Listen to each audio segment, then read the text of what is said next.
ओम नमो भगवते वासुदेवाय। हर हर महादेव। जय भोलेनाथ। स्वागत है आप सभी का हमारे चैनल पर। आज के इस वीडियो में आप सुनेंगे सोमवार के व्रत की कथा। सोमवार का व्रत भगवान शिव को समर्पित होता है और भगवान शिव की कृपा से इस व्रत को करने वाले की सभी मनोकामनाएं पूर्ण होती हैं।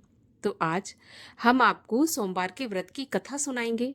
अगर आप व्रत रखते हैं तो बहुत ही श्रेष्ठ है, लेकिन अगर व्रत नहीं भी रख पाते किसी भी कारण से तो कथा तो अवश्य सुननी चाहिए। कथा सुनने मात्र से व्रत रखने के बराबर पुण्य फल तो नहीं, लेकिन उसका आधा तो अवश्य ही प्राप्त होता है। तो कथा तो अवश्य सुननी चाहिए। तो इससे पहले मैं कथा आरंभ करूं, आपसे एक आग्रह है कि अगर अभी तक आपने चैनल को सब्सक्राइब नहीं किया है, पहली बार चैनल पर आए हैं, तो चैनल को सब्सक्राइब करके बेल आइकन पर क्लिक कर लीजिए और कथा अच्छी लगे तो लाइक अवश्य करिए। आपके लाइक से ही पता चलता है आपको हमारा वीडियो पसंद आया। तो चलिए अब हम शुरू करते हैं सोमवार के व्रत की कथा। एक नगर में एक बहुत ही धनवान साहूकार रहता था। उसके घर में धन की कोई कमी नहीं थी, परंतु वह बहुत दुखी रहता था क्योंकि उसके कोई पुत्र नहीं था और इसी चिंता में दिन रात दुखी रहा करता था। पुत्र की कामना के लिए वह प्रत्येक सोमवार को शिवजी का व्रत और पूजन भी किया करता था। सायंकाल को भगवान शिव के मंदिर में जाता और दीपक जलाता। इस प्रकार से भगवान शिव की सेवा किया करता था। उसके इस भक्ति भाव को देखकर एक बार माता पार्वती ने भगवान शिव से कहा कि महाराज, ये साहूकार आपका बहुत ही अनन्य भक्त है, सदैव आपका व्रत और पूजन बड़ी श्रद्धा से करता है। आपको इसकी मनोकामना अवश्य पूरी करनी चाहिए। तब भगवान शिव बोले कि हे पार्वती, ये संसार तो कर्म क्षेत्र है। किसान खेत में जैसा बीज बोता है वैसे ही फसल काटता है। उसी तरह मनुष्य इस संसार में जैसा कर्म करते हैं वैसा ही फल भोगते हैं। तो माता पार्वती ने अत्यंत आग्रह करते हुए कहा कि प्रभु, जब यह आपका अनन्य भक्त है और अगर इसको किसी प्रकार का दुख है तो उसे आपको अवश्य दूर करना चाहिए। आप तो सदैव अपने भक्तों पर दयालु रहते हैं और उनके दुखों को दूर करते हैं। यदि आप ऐसा नहीं करेंगे तो मनुष्य आपका पूजन और व्रत क्यों करेंगे। माता पार्वती के बार बार आग्रह करने पर भगवान शिव कहने लगे कि हे पार्वती, इसके कोई पुत्र नहीं है, इसी चिंता में यह अति दुखी रहता है। इसके भाग्य में पुत्र ना होने पर भी मैं इसको पुत्र प्राप्ति का वरदान देता हूँ, परंतु वह पुत्र केवल 12 वर्ष तक ही जीवित रहेगा। इसके पश्चात वह मृत्यु को प्राप्त हो जाएगा। इससे अधिक मैं इसके लिए कुछ नहीं कर सकता। माता पार्वती और भगवान शिव का ये वार्तालाप वह साहूकार सुन रहा था। इससे उसको ना तो प्रसन्नता हुई और ना ही दुख हुआ और वह पहले की तरह शिवजी का व्रत और पूजन करता रहा। कुछ समय के पश्चात साहूकार की स्त्री गर्भवती हुई और 10वें महीने उसके गर्भ से अति सुंदर पुत्र उत्पन्न हुआ। साहूकार के घर में बहुत खुशियां मनाई गई, परंतु साहूकार तो यह जानता था कि उसकी आयु केवल 12 वर्ष की है, इसलिए उसने ना तो अधिक प्रसन्नता प्रकट की और ना ही किसी को यह भेद बताया। जब वह बालक 11 वर्ष का हो गया तो बालक की माता ने उसके पिता से उसका विवाह करने के लिए कहा।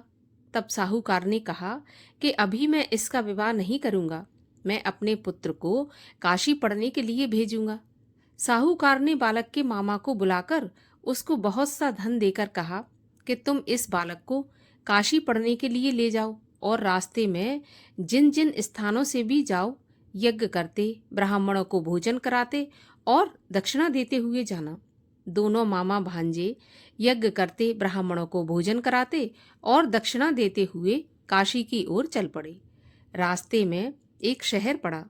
उस शहर में राजा की कन्या का विवाह था, परंतु जो राजकुमार विवाह करने के लिए आया था वह एक आंख से काना था। तो उसके पिता राजा को इस बात की बड़ी चिंता थी कि कहीं राजकुमार को देखकर राजकुमारी या उसके माता पिता विवाह में किसी प्रकार की अड़चन पैदा न कर दें। जब उसने सेठ के अति सुंदर लड़के को देखा तो उसके मन में ये विचार आया कि क्यों न द्वाराचार के समय इस लड़के से दूल्हे का काम चला लिया जाए। ऐसा मन में विचार करके उस राजकुमार के पिता ने उस लड़के और उसके मामा से बात की, तो वे दोनों राजी हो गए। इसके बाद साहूकार के लड़के को दूल्हे के कपड़े पहनाकर घोड़ी पर बैठाकर कन्या के द्वार पर ले गए। सभी कार्य प्रसन्नता से पूरे हो गए। राजकुमार के पिता ने सोचा कि यदि विवाह भी इसी लड़के से करा लिया जाए तो इसमें बुराई क्या है। ऐसा सोचकर लड़के और उसके मामा से उसने बात की कि यदि आप फेरों और कन्यादान के काम को भी पूरा करा दें तो आपकी बड़ी कृपा होगी। मैं इसके बदले में आपको बहुत सारा धन दूंगा। तो दोनों ने इसे खुशी खुशी स्वीकार कर लिया। अब विवाह कार्य बहुत अच्छी तरह से संपन्न हो गया। सेठ का पुत्र जिस समय जाने लगा तो उसने राजकुमारी की चुनरी के पल्ले पर लिख दिया कि तुम्हारा विवाह मेरे साथ हुआ है, परंतु जिस राजकुमार के साथ तुम्हें विदा किया जाएगा वह एक आंख से काना है और मैं काशी पढ़ने जा रहा हूँ। सेठ के लड़के के जाने के बाद राजकुमारी ने जब चुनरी पर ऐसा लिखा देखा हुआ पाया तो उसने काने राजकुमार के साथ जाने से मना कर दिया।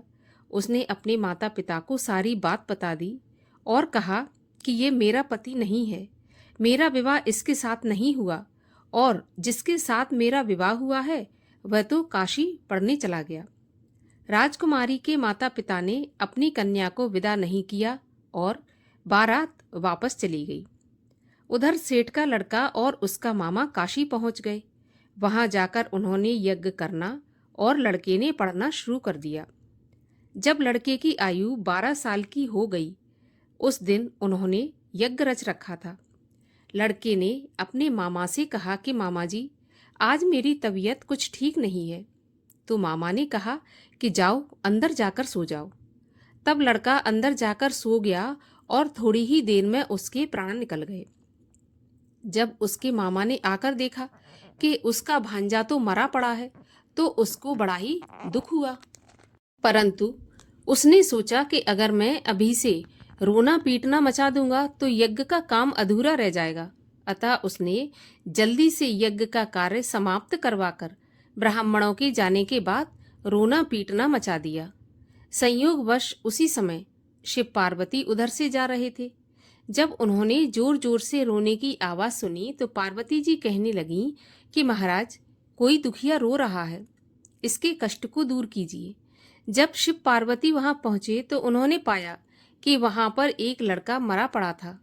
माता पार्वती ने देखा तो वे कहने लगी कि महाराज, ये तो वही सेठ का लड़का है जो आपके वरदान से उत्पन्न हुआ था। तब शिव जी ने कहा कि पार्वती, इसकी आयु इतनी ही थी और ये भोग चुका। तब माता पार्वती कहने लगी कि महाराज, इस बालक को थोड़ी सी आयु और दे दो, नहीं तो इसके माता पिता तड़प तड़प कर मर जाएंगे।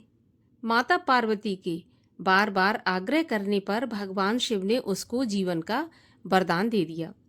शिव जी की कृपा से लड़का जीवित हो गया। शिव और पार्वती कैलाश पर्वत पर चले गए। शिक्षा पूरी होने पर वह लड़का और उसका मामा उसी प्रकार यज्ञ करते, ब्राह्मणों को भोजन कराते और दक्षिणा देते हुए अपने घर की ओर चल पड़े।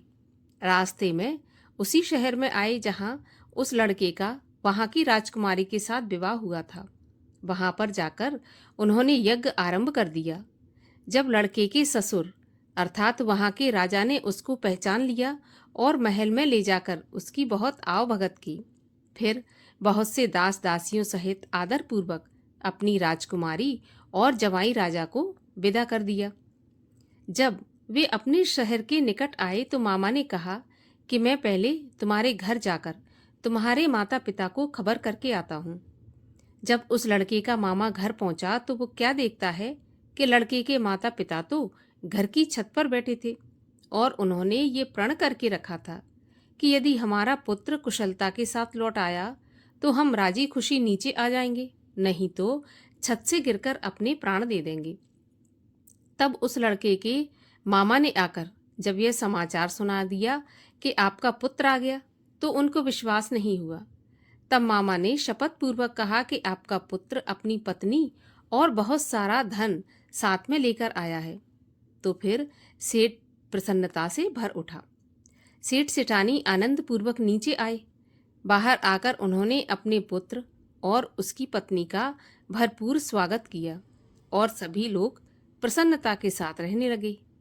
जो भी कोई सोमवार के इस व्रत को धारण करता है अथवा इस कथा को पढ़ता या सुनता है, उसके सारे दुख दूर होकर उसकी समस्त मनोकामनाएं पूर्ण होती हैं और इस लोक में नाना प्रकार के सुख भोग कर अंत में सदा शिव के लोक को प्राप्त होता है। बोलिए भगवान शिव शंकर महादेव की जय। भगवान शिव की आरती। ओम जय शिव ओमकारा स्वामी हर शिव ओमकारा ब्रह्मा विष्णु सदा शिव अर्धांगी धारा।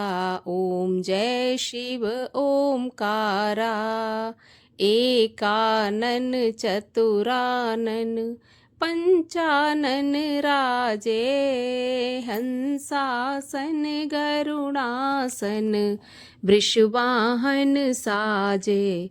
ओम जय शिव ओमकारा दो भुज चार चतुर्भुज 10 भुज ते सोहे तीनों रूप निरखता त्रिभुवन जन मोहे।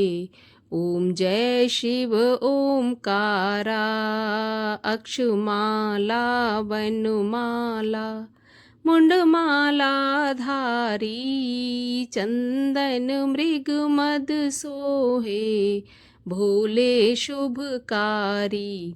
ओम जय शिव ओमकारा श्वेतांबर पीतांबर बाघांबर अंगे सनकादिक ब्रह्मादिक भूतादिक संगे। ओम जय शिव ओमकारा करके मध्य कमंडल चक्र त्रिशूल धरता सुख करता दुख हरता जग पालन करता। ओम जय शिव ओमकारा ब्रह्मा विष्णु सदा शिव जानत अविवेका प्रणवाक्षर के मध्य ये तीनों एका। ओम जय शिव ओमकारा त्रिगुण शिव जी की आरती जो कोई जन गावे कहत शिवानंद स्वामी मन वांछित फल पावे।